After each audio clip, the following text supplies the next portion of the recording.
हरे कृष्णा, बहुत बहुत धन्यवाद। तो ये जो श्लोक है बहुत अच्छी व्याख्या प्रभु जी ने की है। तो कृष्ण वर्णम जो चैतन्य महाप्रभु को कहा गया कृष्ण वर्णम, तो इसमें इन्होंने 3 प्रकार से व्याख्या बताई है। तो पहली व्याख्या है कृष्ण वर्ण, यानी वर्ण का मतलब वर्ग। जब वर्गीकरण किया जाता है भगवान के अवतारों का भी, तो उसमें जो कृष्ण का जो वर्ग है वो सर्वोच्च है। कृष्ण तत्व जो विष्णु तत्व से भी ऊपर कृष्ण तत्व है। तो चैतन्य महाप्रभु का जो तत्व है वो कृष्ण तत्व ही है।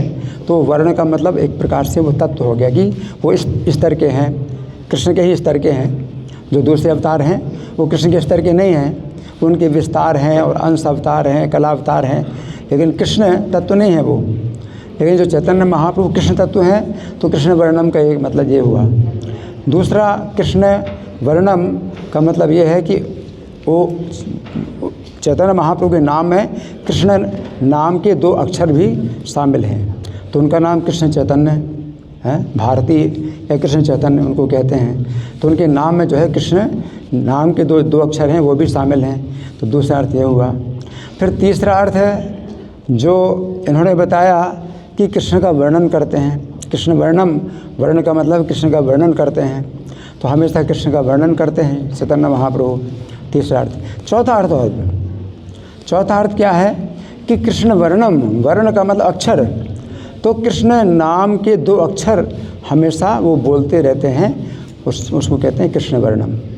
तो कृष्ण नाम के 2 अक्षरों का उच्चारण करते हैं। तो चैतन्य महाप्रभु की जिह्वा कृष्ण नाम के 2 अक्षरों का उच्चारण करती रहती थी और वो रुकती नहीं थी। तो एक बार चैतन्य महाप्रभु लघु शंका के लिए जा रहे हैं। तो लघु शंका के लिए जा रहे हैं तो उन्होंने अपनी जीभ को दांतों के बीच में दबा लिया। क्यों? क्योंकि उनकी जीभ लगातार कृष्ण नाम ले रही है और लघु शंका अपवित्र कर्म है। तो अपवित्र कर्म के समय जो है कृष्ण का नाम का जो पवित्र जो अक्षर हैं वो नहीं बोलने चाहिए, तो जिह्वा को दांतों से दबा लिया। तो गोपाल नाम का एक छोटा सा बालक था, उसने पूछा कि महाप्रभु आपने जो है अपनी जीभ को दांतों के बीच में क्यों दबाया हुआ है? तो भगवान बोले कि देखो कि मेरी जीभ जो है कृष्ण नाम हमेशा, कृष्ण नाम के अक्षर हमेशा बोलती रहती है और मैं लघु शंका के लिए जा रहा हूँ, तो जीभ को रोका हुआ है दांतों के बीच में दबा करके। तो बोला कि बालक बोला कि महाप्रभु ऐसे में अगर मान लो किसी का शरीर छूट जाए तो फिर तो उसके मुँह से कृष्ण का नाम निकलेगा नहीं। तो चैतन्य महाप्रभु कहते तुम मेरे गुरु हो। तो उस बालक को जो है गोपाल गुरु उसका नाम ही पड़ गया बचपन से। चैतन्य महाप्रभु उसको गुरु बनाया। तो मतलब भगवान जो भगवान एक बालक से भी जो है वो शिक्षा लेते हैं। भगवान का ये गुण है। तो भगवान तो सब कुछ जानते हैं। ये लीला की उन्होंने, क्या लीला की कि कोई अगर हमें शिक्षा दे भाई हमेशा कृष्ण का नाम लो, है तो सा पिता सा गुरु चापी सा माता बांधवोपि सहा शिक्षे चेष्टा स्मर्तुम हरे नाम है केवलम। वही हमारा गुरु है, वही हमारा पिता है, वही हमारी माता है, वही हमारा बंधु है, जो हमेशा शिक्षा दे कि कृष्ण का नाम हमेशा लेते रहो। अशुद्ध अवस्था और शुद्ध अवस्था, हाँ अपवित्र पवित्रो वा। तो किसी भी अवस्था में जो है कृष्ण का नाम लेना ये जो है आवश्यक है। कलयुग में ये जो है विधि बताई गई है। तो कृष्ण वर्णम का ये मतलब है। और तृष्णा कृष्णम का मतलब तो है ही है कि जो कृष्ण रंग से जो है या कांति से कृष्ण नहीं है, तो फिर इसका मतलब है गौर वर्ण।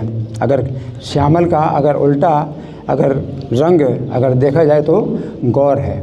तो गौर वर्ण के हैं। सा अंग, सा माने सहित, अंग के सहित। तो अंग का मतलब है उनका शरीर। तो चैतन्य महाप्रभु के शरीर नित्यानंद प्रभु हैं। तो सांग का मतलब है नित्यानंद प्रभु के साथ में। फिर उपांग का मतलब अंग का अंग, तो नित्यानंद प्रभु के विस्तार। तो चैतन्य के विस्तार नित्यानंद, नित्यानंद के विस्तार अद्वैताचार्य। तो उपांग का मतलब अद्वैताचार्य हो गए। फिर अस्त्र, अस्त्र का मतलब है कि उनका प्रेम का अस्त्र। चैतन्य महाप्रभु के हृदय में जो प्रेम है जो है गदाधर पंडित को माना जा सकता है। और पार्षदम, उनके जो पार्षद हैं वो श्रीवास पंडित। तो इस प्रकार से 5 तत्वों को हम इसमें देख सकते हैं कि यहाँ चैतन्य महाप्रभु हैं, नित्यानंद प्रभु हैं, अद्वैताचार्य हैं और गदाधर और श्रीवास पंडित हैं। यज्ञ संकीर्तन प्राय रजंती ही सुमेधसा। तो जिनकी बुद्धि जो है सुमेधा है, जिनकी अच्छी बुद्धि है, तो वो जो है प्रायः संकीर्तन यज्ञों के द्वारा भगवान की पूजा करते हैं। तो गोपीनाथ आचार्य इस श्लोक का उद्धृत जो कर रहे हैं सार्वभौम भट्टाचार्य को बताने के लिए। लेकिन चैतन्य महाप्रभु की इच्छा है कि ये जो अवतार है भगवान चैतन्य का, तो इसकी इस प्रकार की व्याख्या ना की जाए। जब तक भगवान चैतन्य इस पृथ्वी में लीला करेंगे तब तक इस श्लोक की इस प्रकार की व्याख्या ना की जाए। इसलिए जितने भी पहले के आचार्य हुए भागवत की जिन्होंने टीका लिखी है, तो उन्होंने इस श्लोक की इस प्रकार से व्याख्या नहीं की। चाहे श्रीधर स्वामी हो, चाहे कोई भी आचार्य हो, इस श्लोक की इस तरह की व्याख्या नहीं की, क्योंकि चैतन्य महाप्रभु नहीं चाहते हैं कि उनके अवतार के पहले ही ये सब बातें पता चल जाएं और लोग जो है जान जाएं, और उनको जो है भगवान तो छिपना चाहते हैं। तो अवतार काल में भी भगवान छिपना चाहते हैं, तो अवतार के समय भी चैतन्य महाप्रभु नहीं चाहते कि इस श्लोक की इस प्रकार की व्याख्या की जाए। लेकिन गोपीनाथ आचार्य इस श्लोक की व्याख्या समझते हैं, तो केवल सार्वभौम भट्टाचार्य को ही बता रहे हैं। और बहुत से विद्वान हैं जो कि इस प्रकार की व्याख्या जानते हैं, लेकिन पब्लिक में नहीं बता रहे हैं। चैतन्य महाप्रभु पब्लिक में जो है अपने को अवतार घोषित नहीं करना चाहते हैं, और ना चाहते हैं कि पब्लिक में पता चले। तो अपने निजी भक्तों के लिए चैतन्य महाप्रभु अपना तत्व बतलाते हैं, अपने को प्रकट करते हैं, अपने रूप का दर्शन देते हैं, लेकिन पब्लिक में नहीं चाहते। लेकिन अब जब चैतन्य महाप्रभु चले गए, अपनी लीला जो है समाप्त करके चले गए, अब ये समय है कि इस श्लोक की व्याख्या अब की जाए खुल करके। तो जीव गोस्वामी ने फिर इसकी खुल करके व्याख्या की, और अब पब्लिक में प्रभुपाद ने फिर और ज़्यादा खोल दिया। तो पूरी दुनिया में अब जो है चैतन्य महाप्रभु को भगवान के रूप में अब जाना जाए, ये समय है। तो भगवान की इच्छा के अनुसार जो है वो कोई समय होता है कि भाई पब्लिक में बताना है, कोई समय होता है पब्लिक में नहीं बताना। जैसे कि वो कबीराज थे, वो कौन से थे जो वो थे ना विद्वान थे जो शास्त्रार्थ करने आए थे, केशव कश्मीरी। तो केशव कश्मीरी भी समझ गए कि भगवान है, सरस्वती ने बताया कि साक्षात भगवान है, लेकिन ये वेदों से भी गुप्त बात है, ये अगर बताओगे तो आयु का क्षय हो जाएगा, आयु क्षीण हो जाएगी।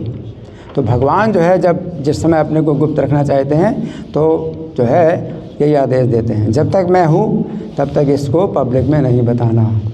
उसी प्रकार से जो तीर्थयात्री ब्राह्मण था, तो उसने भी भगवान चैतन्य को जो है समझ लिया और रूप भी देख लिया, लेकिन भगवान ने कहा कि अगर तुम बताओगे तो मैं तुम्हारा संहार कर दूंगा। तो मतलब पब्लिक में नहीं बताना।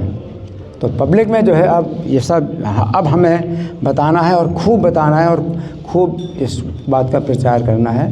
तो ये भगवान की इच्छा जो है इस समय जब होती, जिस समय भगवान की जो इच्छा होती है, भक्त लोग इसी प्रकार से कार्य करते हैं। हरे कृष्ण।